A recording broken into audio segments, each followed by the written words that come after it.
Nebraska did not repeal the death penalty because they're liberal or they're kind to offenders or because there weren't a lot of people who believed in the morality of the death penalty. Nebraska repealed the death penalty because it was impractical. It didn't work. It cost too much money. It risked executing an innocent person. It was a failed government program, and that was what we talked about all the time.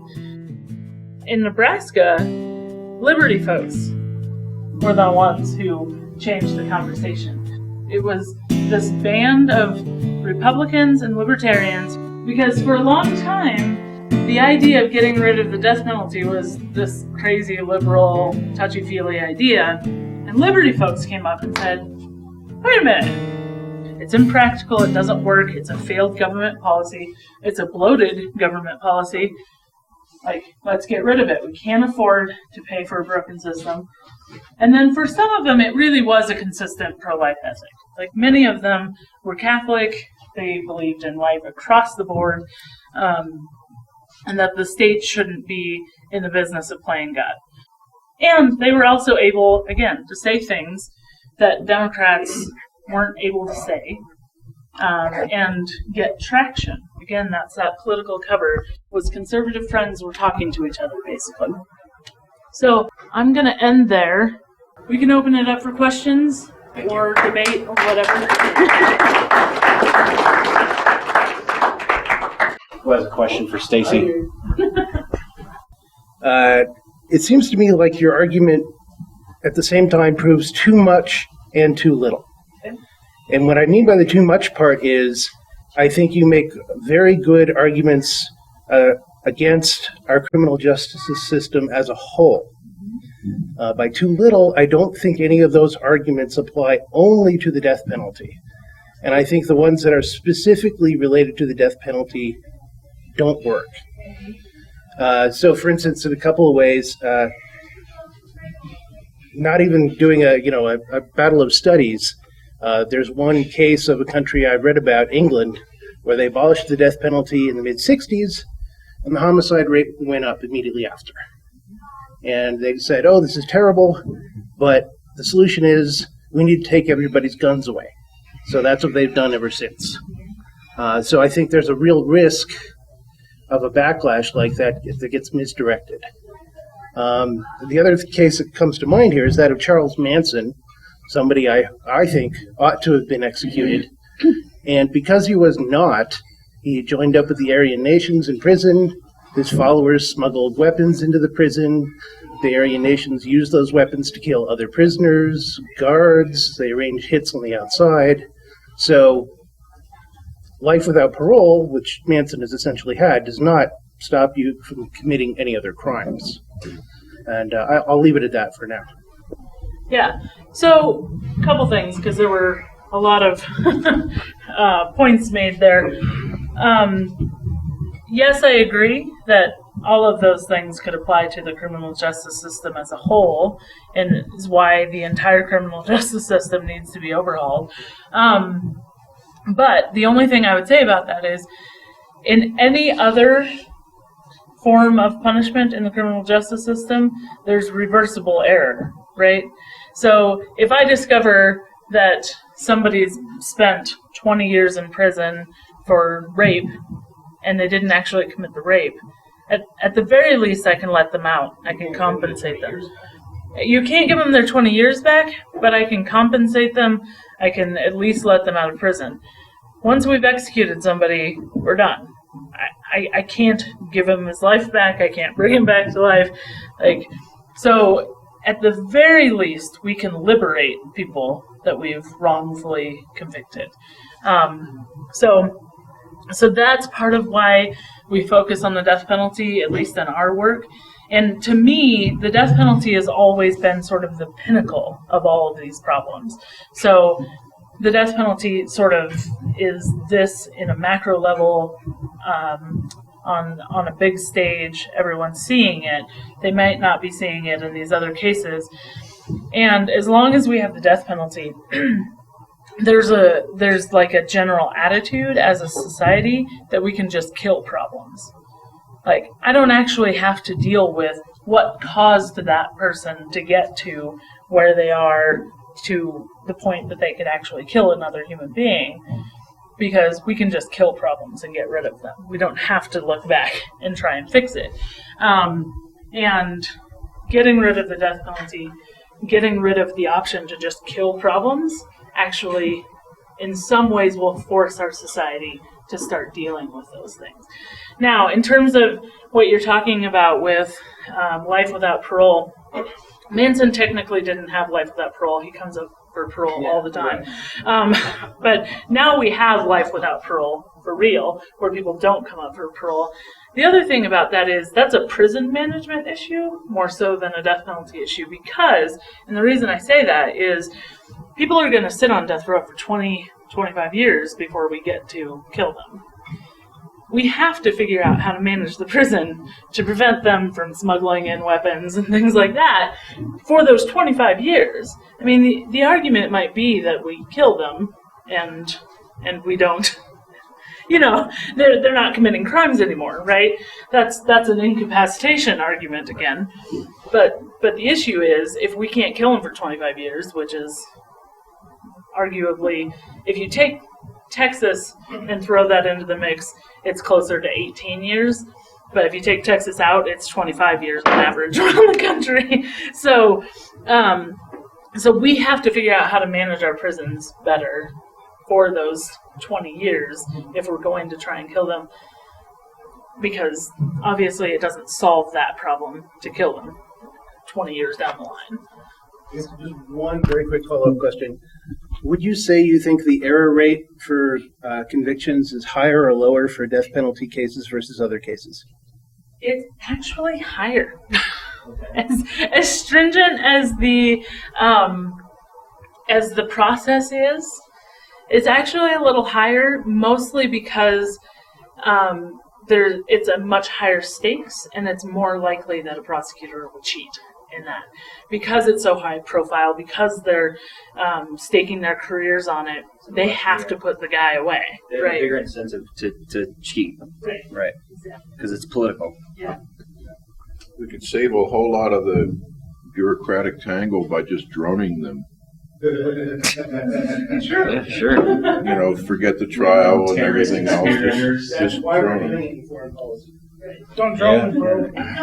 Except we killed 16-year-old I like the pragmatic arguments against broadly against death penalty. It's expensive. It wraps the victims into an endless cycle. I think life without parole is a good option because some people definitely need to be removed from society permanently. However, the moral arguments you avoid, and the easiest moral argument is that humans are imperfect, and there's no way we can guarantee that every decision is perfect. And then you throw in the corruption and the politics of the prosecutors' offices and so forth, where they get beans in their jar for every conviction. We don't care if they're guilty or innocent. We just get a conviction. So the whole system is rife with problems. And I think your pragmatic arguments of expending resources, limited resources for these endless appeal cycles and so forth, I think you're wise to avoid the moral argument, because that's where you're going to find people that are intractable. And it really, what I've discovered in the work over the years that I've been doing it, is that you're absolutely right. Once you get into the morals argument, that's when people start digging in their heels and entrenching themselves. Right. But the practicality side, like, there's a certain point where you can't actually argue that this is a failed government program anymore. Like, you can't argue about whether that's true. Like, the facts are just going to bear out.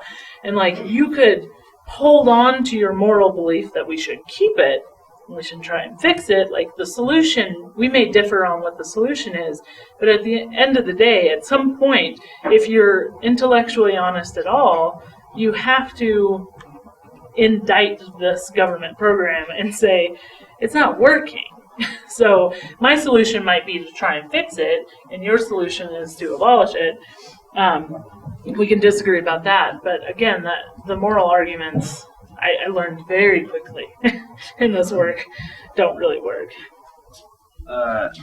I'm gonna get out of here, but I appreciate what you said, and I didn't know the part about the political motivations. I suspected that Brockler was doing this. I mean, I know it was like if you're not going to give it to James Holm, who are you going to give it to? But I always suspected it was like he's about to. Yeah, so I'm glad I learned that, and I really appreciate the work you're doing, and I just want to say that was awesome.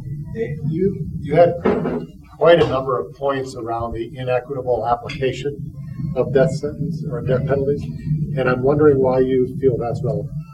What's that? Why do you feel that's relevant?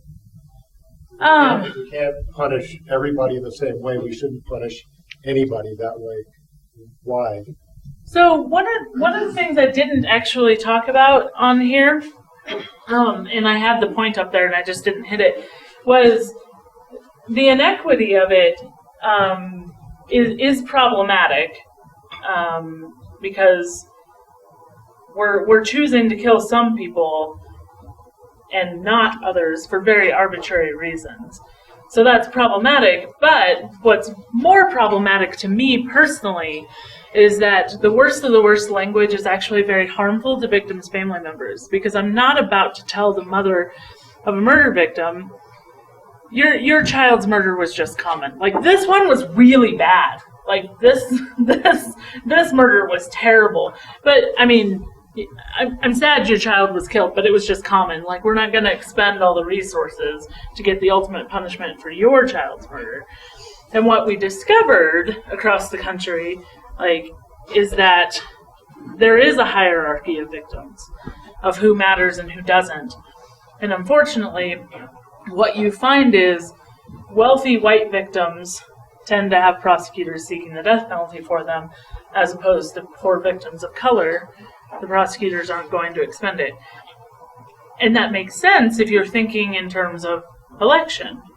A beautiful blonde woman on the news that you went out and sought justice for her, who is the demographic who's likely to show up and vote for you? I mean, and I'm not even that part to me was eye-opening. Like, it was actually very difficult for me to buy into that inequity for a long time, and the stats just don't lie. They just, you're significantly more likely to face the death penalty if you're a poor person of color, and if you kill a rich white person, it's just exponential. It's something like 18 times more likely to get the death penalty. The biggest driver of disparities is the victim's race. Right. Exactly. And depending on the state, sometimes it's the victim's income. So like Nebraska, the race of the victim wasn't as big a disparity, but the wealth of the victim was huge disparity. I have a question. Yeah.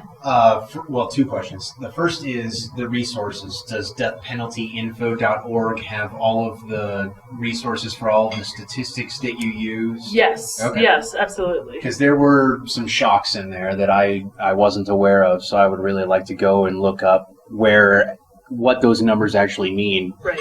And if you can't find them, email me. Okay. And I'll help you find what that source was. Okay. And then my other question is, you talked a few times about the cost of these trials, the cost of putting somebody on trial. I don't know exactly what all of those costs entail, and where does all that money come from? Why is it so expensive? The government prints it. It's a leading question, Wayne. That's part of it, of course. But there's got to be some funding mechanism for a lot of this, and tell us what some of those costs are that maybe we're not thinking of. Right. So in Nebraska, we had a 3-phase trial. Colorado's actually got a 5-phase trial. So if you think about a regular murder case, you have guilt or innocence, and if they're found guilty, they get life without parole. First-degree murder case, the only two options are life without parole and the death penalty. So if you don't seek the death penalty, you do guilt or innocence. If they're found guilty, they get life without parole, you're done. With a death penalty case, you have the guilt or innocence phase, and then you have what we saw in the James Holmes trial was this like 4-phase section of presenting mitigating information, presenting aggravating information, which is, so aggravators are things like, did you kill more than one person? Did you kill a police officer? In Colorado, you actually have 17 aggravators on the books, which is the most of any state in the country, which means any first-degree murder could be a death penalty case, because the aggravator almost always exists in the murder case. Then, if you have that many aggravators, so if the jury finds the aggravators, you go on to mitigation, which is just were you severely abused as a child? Was there some reason that we should show you mercy? And then they go on and they do the victim impact statement, and then they go on and actually decide what is the appropriate punishment in the end. Every step along the way requires several attorneys on both sides. The Supreme Court has mandated at least 2. You have to find somebody who actually has some expertise in death penalty cases, and really that standard's pretty wishy-washy, but that means you're also paying a lot more for their expertise. And again, if you watch the Holmes trial at all, each side had like 8 attorneys, which you almost need, honestly, for the magnitude of the case, but that's a lot of that cost. Then you have experts on both sides, usually testifying to opposite things. You have experts in every phase of the trial, and those experts aren't cheap. Like, the average cost of an expert to bring him in to have him testify is about $25,000. So I think in the Holmes case, in the end, they had, I think it was like 19 just mental health experts on top of all the other experts that they brought in. And then, of course, you have a judge who is using all of their time on the death penalty case. You have the court reporters, the bailiffs, all of those costs you have to add in. So the initial trial often is almost as expensive, if not more expensive, than the appeals process. The initial trial almost always will outweigh the cost of keeping them in prison for the rest of their lives, which is usually the outcome. In Nebraska, we had a 66% error rate, which meant 66% of the time that we gave somebody a death sentence, it got overturned for one reason or another, and they ended up with a life sentence anyway. So again, you're expending an incredible amount of resources at the beginning to not have a guaranteed execution at the end, and then you throw on top of that all of the appeals, many of which are mandated by the Supreme Court. There are currently 50 appeals that you can bring that are mandated by the Supreme Court that can't be touched by states. So even if Colorado said, forget it, you get one appeal and you're done, on the federal level, there's 50 appeals that they can bring. And every single appeal is, they almost always provide the attorney. Funding mechanisms. Colorado's fairly unique, actually, in the way they do it. They have a statewide funding system. Most states do it at the county level with property taxes. Colorado has a statewide funding system. But interestingly enough, Brockler likes to say, even though it was really expensive, don't worry, guys. It didn't cost Colorado that much money, because I got federal grants. So don't worry, the taxpayers of Colorado didn't pay for it. Is that Department of Justice? Who provides those? It comes from a lot of different places. I think in this case, it was some sort of subsection of Department of Justice, a victims advocacy section of the government. But yes, lots of federal grants poured in to Colorado to help pay for that. So do you on the federal grants? Good news, taxpayers didn't pay for that. Well, yeah, but that's what they say about solar panels and everything else. Uh-huh. And as we know, if you subsidize something, the cost just rises. Mm-hmm. So is the same thing happening with death penalty cases? Yep. The cost is just rising. They're hiring more experts. It's become like a regulatory capture kind of thing. And there is like a whole industry of death penalty experts now. Cottage industry. Right, exactly. It's the specialized industry of not just attorneys, but mental health experts, mitigation experts. So yeah, I mean, I guess we're stimulating the economy. Yeah, the legal field at least. Do we have any other questions? I think she answered my question was who's benefiting from the status quo. So Honestly, the government and prosecutors. you said there's a cottage industry exists. Yeah, So these experts. you said 25,000 per expert. Right. And that's just it. Like these experts, at some point, this becomes all that they do, is testify at death penalty trials around the country. They just get flown back and forth to. How did Nebraska avoid having them not? So when you were getting it repealed in Nebraska, how did those people? I would assume those people fought against you, and what tactics or what strategy was used to combat them? Honestly, the main tactic was we got to the legislators early. What was helpful in Nebraska was everyone believed we couldn't do it. So the opposition didn't show up to the hearing. They didn't do anything until it passed the first round, and then they were like, "What? Nebraska is going to repeal the death penalty?" And then they were a little behind the game because everyone had this information and they saw that it didn't work. And so prosecutors, the main argument that they made was, this is a tool for prosecutors.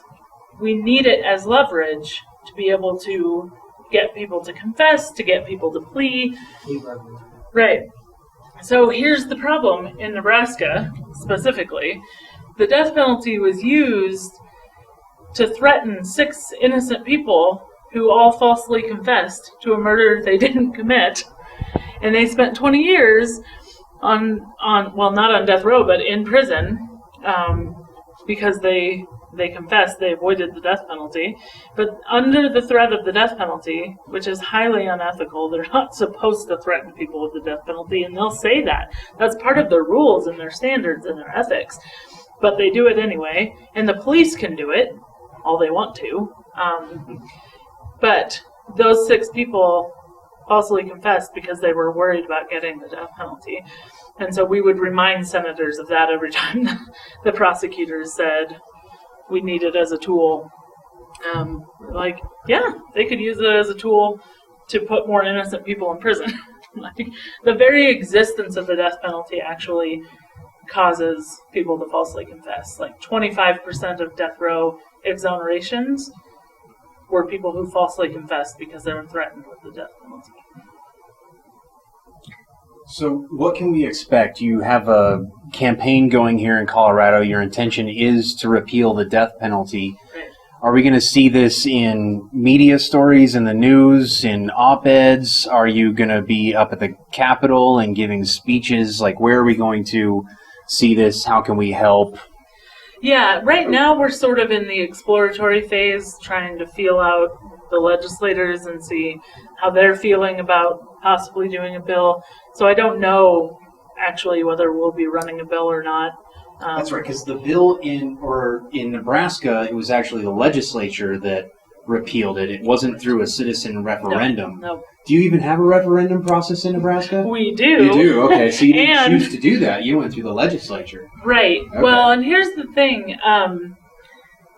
They actually, the governor, this is very dramatic in Nebraska. We got it passed, the governor vetoed, the governor leaned on a bunch of people, and we still managed to override his veto. And he was so upset that they overrode the veto that he put $200,000 of his own money, and his dad put $200,000 of his own money into a referendum campaign and hired 300 paid petition circulators around the state to get enough signatures, and it will now be on the ballot in November of 2016 in Nebraska, whether or not to overturn the repeal of the legislature that the legislature passed, or the repeal of the death penalty, that the legislature passed. So you can buy referendums too, as it turns out. And you can privately fund death penalty cases too, it seems Yes. like, if you want to. Yes.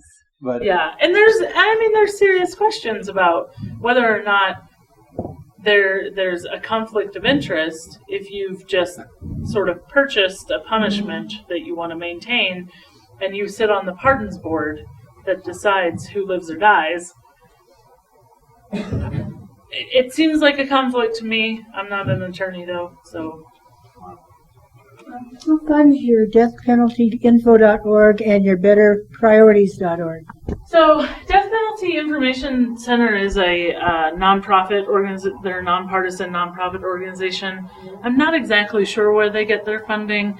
Better Priorities Initiative gets some private grant funding from organizations that support the cause, and we do some fundraising ourselves. Do you currently not have a sponsor at the Colorado legislature? Is that what you were saying? Not yet. I think there's a few people who are interested in possibly sponsoring. We're just, again, sort of feeling out whether it's the right time or not. Because these, what's that? Did you name them? I can't actually, because I don't even know personally. I'm pretty new here. I just moved here in July, so I'm actually still learning the different legislators. Do you have your transplant bumper sticker on your car yet? Not yet. I did get my Colorado plates, but I can't get my Nebraska plates off because the bolts rusted on. So I might be a Nebraskan for the rest of my time here. well, thank you very much, Stacy. Appreciate it.